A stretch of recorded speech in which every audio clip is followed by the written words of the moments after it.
À la une, ce mardi noir, automobilistes immobilisés aux entrées de Cayenne, Kourou et Irakubo. Aujourd'hui, des barrages filtrants étaient installés par le mouvement citoyen Mayuri pour sauver la Guyane. Une action choc pour dire stop à la crise globale que connaît le territoire. 18 scooters trafiqués détruits cet après-midi par la gendarmerie.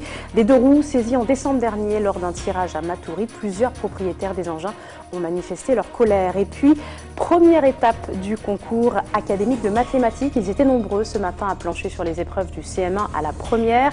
Les meilleurs participeront à la finale le mois prochain. Reportage à suivre. Mesdames et messieurs, bonsoir. Des embouteillages à n'en plus finir, c'est l'image qui restera de cette matinée de mobilisation du collectif Mayuri pour sauver la Guyane, protestant contre une situation de malaise global dans le territoire. Ses membres ont bloqué plusieurs artères de Guyane aujourd'hui dès 4 h du matin. Les automobilistes en provenance de Maturi et Soula en direction de Cayenne ont eu droit à 3 heures de longue attente pour parvenir à leur point. Ce matin, un barrage filtrant installé au rond-point de la Crique Fouillée a suffi à provoquer cette paralysie. Le point avec Ayodelie Germain. Mais ça t'es qu'à manger dans le même plat. Jour-là, tu pas manger en non. Tu les fais nous comprendre notre bête. Regardez pas jouer, mais nous qui faisons comprendre. Au bout de plusieurs heures de barrage filtrant, les esprits s'échauffent. De l'échangeur de Balata au rond-point de la Crique Fouillée, comptez 1h30 de bouchon. Avec cette banderole, ces deux militantes alpaguent une voiture sur deux en direction de Cayenne avec cette unique question. Je vous pose la question, le pays va bien? J'ai jamais pensé qu'aujourd'hui, mon pays soit arrivé dans un tel état. Vous ne pouviez pas sortir, nous ne pouvions pas mettre nos bijoux, on a confisqué nos terres, nos petits chasseurs qui essaient de faire un peu de tourisme en la personne de Steph et Stéphanie Yard. On est en train de le bloquer, on est en train de le détruire. Combien d'entrepreneurs qui se tuent? Combien d'autres chefs d'entreprise qui font des AVC, mes enfants? Le pays va mal. Quand certains soutiennent le mouvement en exprimant leur solidarité par un coup de klaxon. C'est nous d'être bougés et après l'État il va prendre en main. Si on reste, on fait rien, sinon l'État il regarde. D'autres. Je sais pas ce que je fais là, je sais même pas de quoi ils parlent. Déplorent une prise en otage de la population. C'est l'économie qui est ralentie.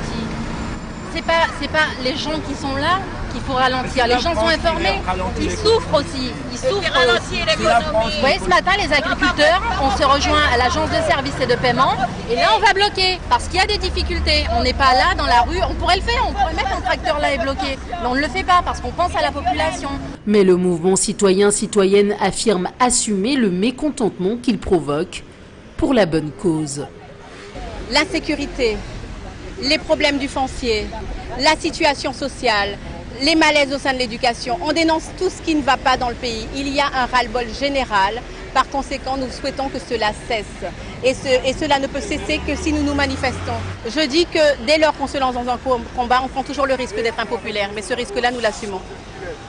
L'action de blocage de l'entrée de la ville de Cayenne s'est poursuivie toute la matinée. Les manifestants ont ensuite porté leurs revendications aux portes de la préfecture. Et vêtus de noir, les manifestants sont ensuite partis vers la préfecture où ils ont été reçus par le préfet Martin Gégère. Rencontre symbolique, d'après la porte-parole du mouvement, Yolène Yekpang précise les suites de la mobilisation au micro d'Ayodelie Germain. Notre présence devant ce lieu est extrêmement symbolique. Nous savons bien que le gouvernement a une large part de responsabilité dans la situation de la Guyane actuelle et donc nous souhaitons interpeller encore une nouvelle fois la population.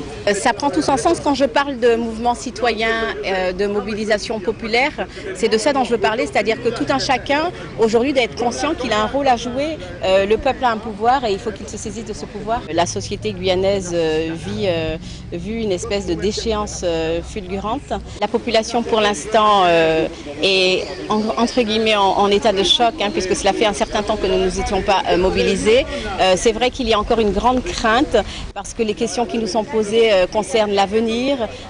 Beaucoup pensent que ce mouvement initié sera certainement avorté comme beaucoup d'autres auparavant.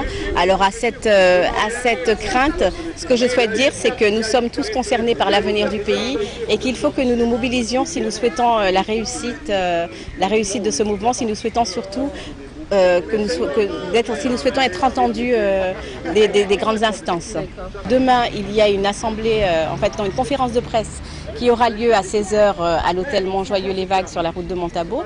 Donc nous attendons une fois de plus la population nombreuse afin d'apporter un petit peu plus d'éléments sur une éventuelle suite des événements. Autre mouvement, une trentaine d'agriculteurs manifestaient dans le même temps ce matin devant l'agence de services et paiements. L'organisme envisage de revoir sa politique d'aide d'accompagnement aux jeunes agriculteurs, un changement qui causerait des difficultés plus grandes encore pour ces jeunes souhaitant lancer leur exploitation. Malgré la tension palpable, les deux parties ont su s'entendre. On écoute le vice-président du syndicat des jeunes agriculteurs. Oui, en fait, on a un problème par rapport aux cessions de créances et à la DGA. Ce sont des aides qu'on a au début d'installation pour lancer notre production et s'installer. Donc c'est des aides que vous ne touchez plus aujourd'hui? C'est des aides, en fait, maintenant, ils veulent que ces subventions-là, ils veulent qu'on travaille avec les banques. Mais les banques ne peuvent pas nous suivre, dès le début, ils ne suivent pas, en fait. On avait entre 30 et 50 000 euros pour commencer à s'installer et lancer notre production. Et aussi, on avait les cessions de créances. C'est un outil qui permet, on pouvait récupérer des tracteurs, du matériel chez un vendeur. Et on pouvait commencer à travailler et par la suite, l'aide était versée directement à... Après, ça va être à vous aujourd'hui de trouver ces aides par vous-même. Voilà, mais en se faisant aider par des banques. Mais les banques, elles ne sont pas pour. Elles ne suivent pas en fait. C'est comme si on va demander à la banque des sous, mais on n'a rien. On n'a rien. Pas tout ça. On poursuit à présent avec notre invité, le président des jeunes agriculteurs de Guyane, Jean-Hubert François. Bonsoir, merci d'être avec nous. On l'a vu donc, une manifestation des jeunes agriculteurs ce matin pour dénoncer plusieurs difficultés, mais surtout deux points importants. La remise en cause donc du système de dotation aux jeunes agriculteurs et puis les cessions de créances, deux systèmes qui sont indispensables pour tout jeune qui tente de s'insérer en lançant son exploitation en Guyane. Un retour sur une pratique surtout en vigueur en Guyane depuis très longtemps. Alors aujourd'hui, qu'en est-il? Aujourd'hui, qu'en est-il? Nous avons rencontré le directeur à qui on a fait comprendre que leurs nouvelles mesures qu'ils voulaient mettre en place en remplaçant notre cadre local par le cadre national ne pouvaient tout simplement pas se faire. Parce que, ou sinon, ne serait-ce que pour toucher cette fameuse dotation jeune agriculteur, il y a deux solutions. C'est soit on envoie un agriculteur, un jeune en tous les cas, qui s'installe s'endetter, parce que de toute façon, il n'a pas l'argent pour déforester, mettre la parcelle en valeur. Donc, ça, c'est le premier point. Ou alors, on l'envoie se tuer directement sur son exploitation. Parce que ça veut dire qu'il sera obligé de louer du matériel qu'il ne maîtrise pas pour aller déforester. Le premier arbre qu'il aurait mis par terre, il l'aurait couché sur lui. Donc, à ce moment-là, nous, on s'est dit, c'est pas possible. En faisant l'arrêt de ce système-là qu'il y a depuis fort longtemps, ce sont les deux solutions dans lesquelles un jeune agriculteur va se retrouver, soit endetté, soit mort. Mais donc, cette dotation, c'est un fonds qui est proposé donc aux jeunes agriculteurs qui souhaitent se lancer. Sans cette option-là, est-ce qu'il est encore possible aujourd'hui, parce qu'on en a déjà parlé avec vous d'ailleurs sur ce plateau, les banques sont très réticentes à accorder des prêts aux jeunes agriculteurs. Est-ce qu'il est possible de faire autrement aujourd'hui? Ah non, il est impossible de faire autrement. Aujourd'hui, on a bien entendu le discours où il y a des négociations qui viennent tout juste de commencer avec les banques pour voir de quelle manière elles pourraient reprendre justement les cessions de créances, accorder des crédits. On entend tout cela, il n'y a pas de problème. Par contre, nous, ce qu'on sait, c'est qu'on a un système qui fonctionne très bien. Alors, si aujourd'hui on veut arrêter ce système-là, il faut que l'autre système qui est en train d'être mis en place avec les banques soit déjà prêt et opérationnel. Ou sinon, nous, on tient à maintenir l'existant. L'existant aujourd'hui, c'est une dotation jeune agriculteur avec une modernisation accompagnée d'une certaine cession de créances sur le matériel, sur la déforestation ou autre. Mais quand même, cette dotation jeune agriculteur, déjà dans le détail, elle ne suffit pas en soi à acheter un matériel, par exemple, très coûteux, si on souhaite acheter un tracteur, puisque finalement, c'est une somme de 50 000 euros répartie en plusieurs tranches. Alors, finalement, même avec cette somme, si elle reste, si on maintient ce fonctionnement en Guyane, comment faire pour permettre aux jeunes agriculteurs de fonctionner en Guyane? Aujourd'hui, l'un ne va pas sans l'autre. Même si aujourd'hui, on ne dirait pas de problème, la DGA, on reste sur l'ancien système, la cession de créance, on arrête, c'est impossible. Aujourd'hui, la DGA, c'est 50 000 euros versés en deux fois. Même si ça aurait été versé en une seule fois, on va dire un tracteur équipé comme il faut, c'est 70 000 euros. Le jeune, on lui donne 50 000 euros. Donc ça veut dire que là encore, il a 20 000 euros à sortir. Il ne les aura jamais. Donc la cession de créance, c'est la seule solution. Là où lui, il mettra peut-être ses 50 000 euros et le reste sur une autre mesure pour que le fournisseur pourra récupérer ces 20 000 €. Donc de toute façon, ces deux aides-là sont totalement indissociables. Parce qu'en tout cas, dans le milieu, pour que ce soit bien clair pour nos téléspectateurs, il y a 3 interlocuteurs pour vous, la CTG, la DAF et puis l'Agence de services et paiement. Et donc, d'abord le dossier, puis c'est validé avec un paiement, notamment pour les cessions de créances, qui se fait avec justement l'ASP, devant laquelle vous étiez ce matin. Alors, finalement, comment ça se dispatche aujourd'hui avec déjà juste cette petite somme de 50 000 € pour le jeune agriculteur qui souhaite se pérenniser dans l'activité? Alors effectivement, tout d'abord, c'est vrai qu'il y a les 3 interlocuteurs, la CTG qui est autorité de gestion, la DAF au milieu qui instruit les dossiers et l'ASP en bout de chaîne qui paye. Aujourd'hui, nous on avait consulté les 3. La CTG, on a vu que c'était pas le point bloquant ne venait pas de chez eux. La DAF, ça ne venait pas de chez eux. On s'est rendu compte que c'est chez l'ASP dont le problème arrivait. Aujourd'hui, ça se dispatche comme l'aide d'un jeune agriculteur sur une aide, pour faire simple, qu'on appelle modernisation, mais qu'on va plus appeler aide à l'installation. Il va mettre tout ce qu'il a besoin. Sur une période de 4-5 ans, il va mettre son tracteur, ses bâtiments, sa déforestation, tout ce qu'il a besoin. Et il ne doit pas dépasser les 150 000 €. Et ces 150 000 € là sont pris en charge à 75%. Et c'est dessus qu'intervenait la cession de créance. Parce qu'aujourd'hui, il suffisait qu'il arrivait avec son document disant que l'aide lui a été attribuée et le fournisseur lui faisait confiance parce qu'il savait que c'était une aide d'État de l'Europe. Et qu'il serait remboursé par l'ASP. Qu'il serait remboursé, donc ce n'était pas un problème. Aujourd'hui, si le jeune ne vient avec aucun document, jamais aucun fournisseur ne lui laissera partir avec un matériel. Le fournisseur dira qu'il doit payer la totalité. La totalité, il n'a pas cette somme pour pouvoir payer. Donc ça fait qu'en réalité, on va doter des jeunes de certaines aides, mais qu'ils ne pourront jamais utiliser. Donc ils les auront virtuellement, mais on ne va jamais les atteindre, puisque les passerelles qui avaient été créées entre ces aides-là voulaient disparaître. Un scénario catastrophe quand même finalement, mais qui ne devrait pas avoir lieu, puisque vous avez donc été reçu à l'Agence de services et paiements ce matin, et les retombées sont plutôt positives. Oui, le directeur nous a reçus, on a fait une très belle réunion avec une petite délégation des jeunes agriculteurs. On a vraiment exposé tous les points, il y avait d'autres points également, mais c'est vrai qu'on a été entendu, et là va découler deux ou 3 réunions cette semaine pour pouvoir finir de clarifier les choses, mais en tous les cas, le directeur l'a bien compris, il nous a fait comprendre que le message était passé, mais nous aussi, nous avons été clairs et restés fermes dessus, que de toute façon, quelle que soit la solution qui sera proposée lors des réunions, nous exigeons le maintien de ce que nous avons déjà obtenu avant de repartir sur d'autres négociations. Et donc, est-ce que ces 2 systèmes dont on parlait, qui sont indispensables pour les jeunes agriculteurs, doivent être maintenus?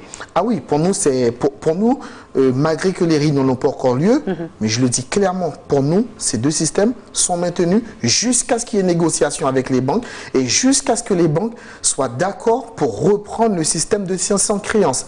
Même s'il y a négociation, nous, on veut que les premiers dossiers passent avec la banque pour qu'ensuite on puisse venir nous dire à nous, jeunes agriculteurs, qu'on laisse ça de côté et là, il n'y aura pas de problème. Et qu'il y a donc une issue pour les jeunes agriculteurs. Merci beaucoup, Jean-Hubert François. Merci de l'invitation. D'avoir répondu à nos questions. Direction la Guadeloupe, à présent, où l'agence de la CAF à Pointe-à-Pitre était saccagée hier par un allocataire mécontent. Les raisons de cet accès de colère restent encore à clarifier. En tout cas, la réaction de la direction de la Caisse d'allocation familiale n'a pas tardé. Le centre d'accueil est fermé depuis aujourd'hui et jusqu'à nouvel ordre. Explication. Depuis hier, cette vidéo fait le tour des réseaux sociaux. Sur ces images, un allocataire mécontent qui saccage les locaux de la Caisse d'allocation familiale de Pointe-à-Pitre.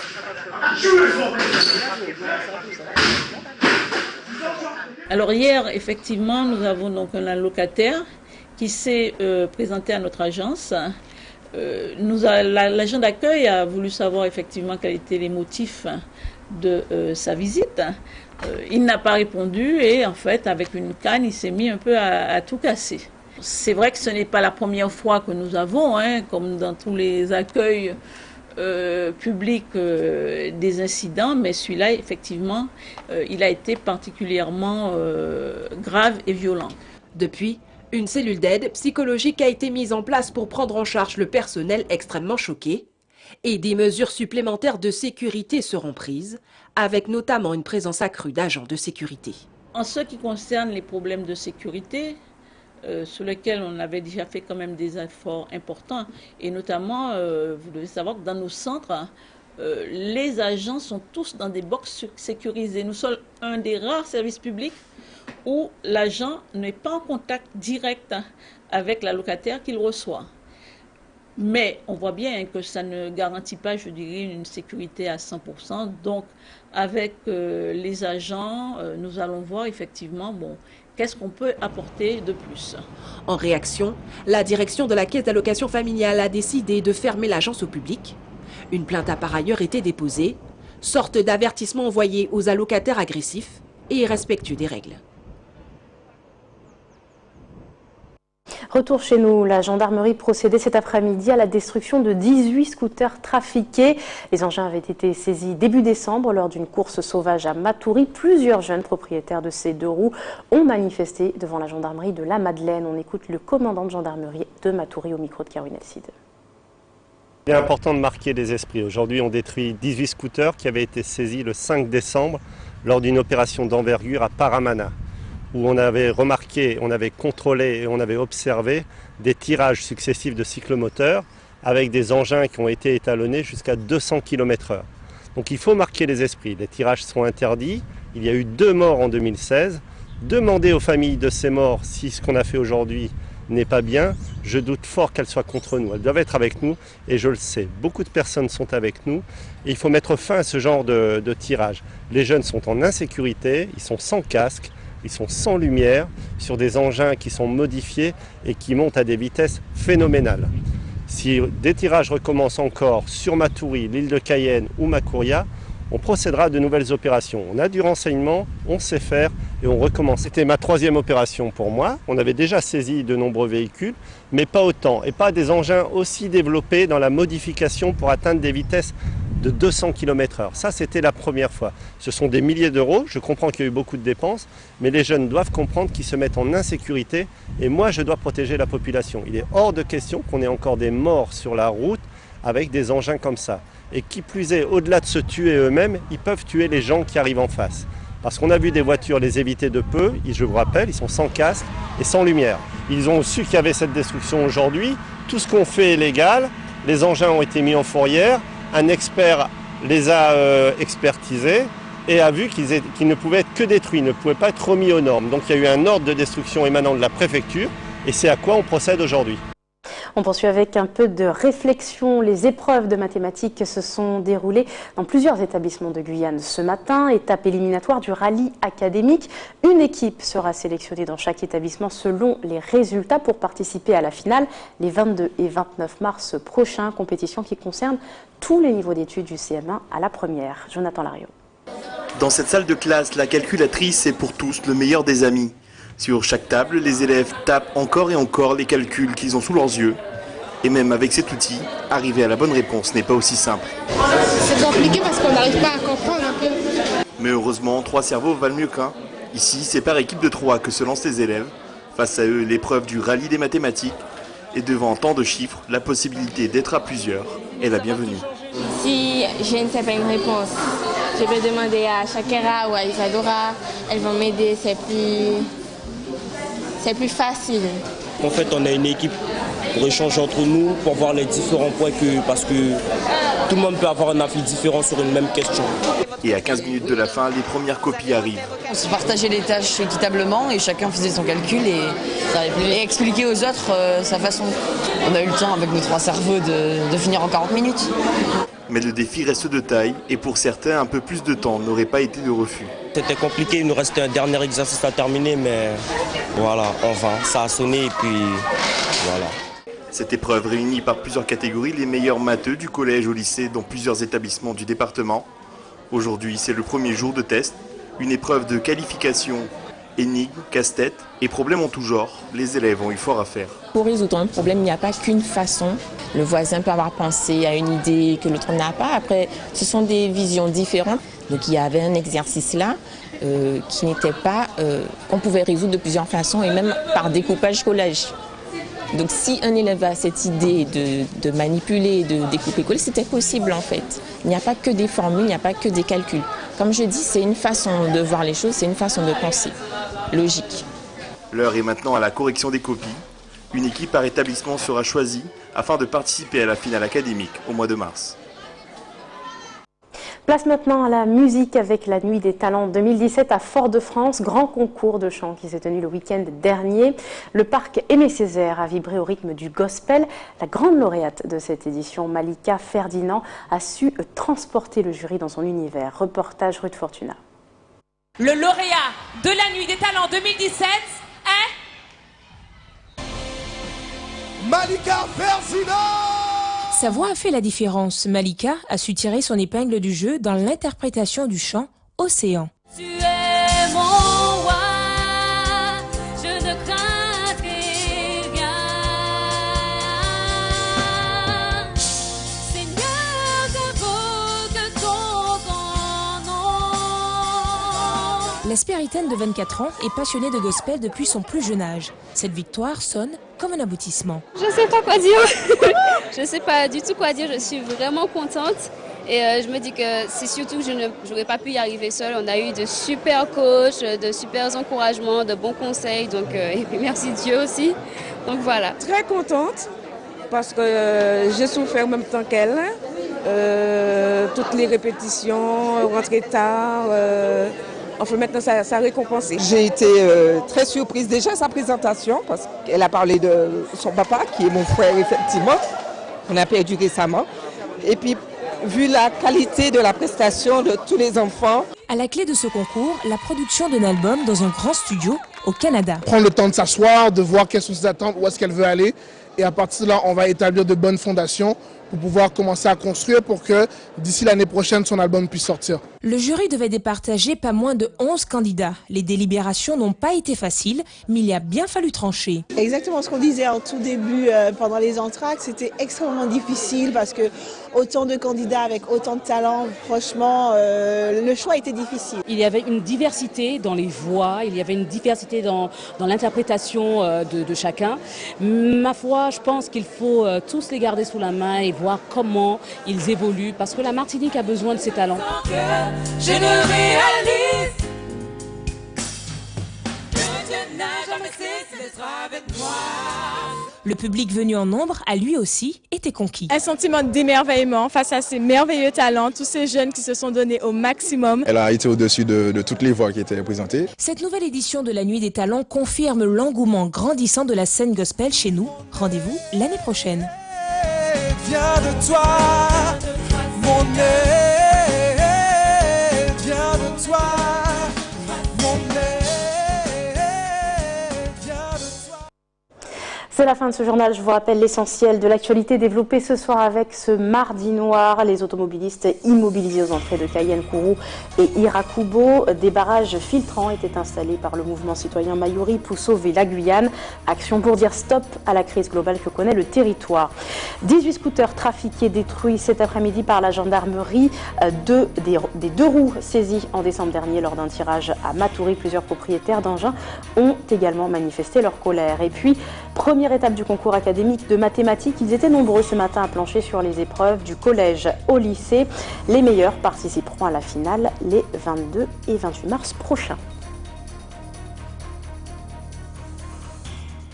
Merci de nous avoir suivis. Dans un instant, le 20h de TF1, ce sera juste après la météo. Très bonne soirée à vous. Rendez-vous demain, même heure.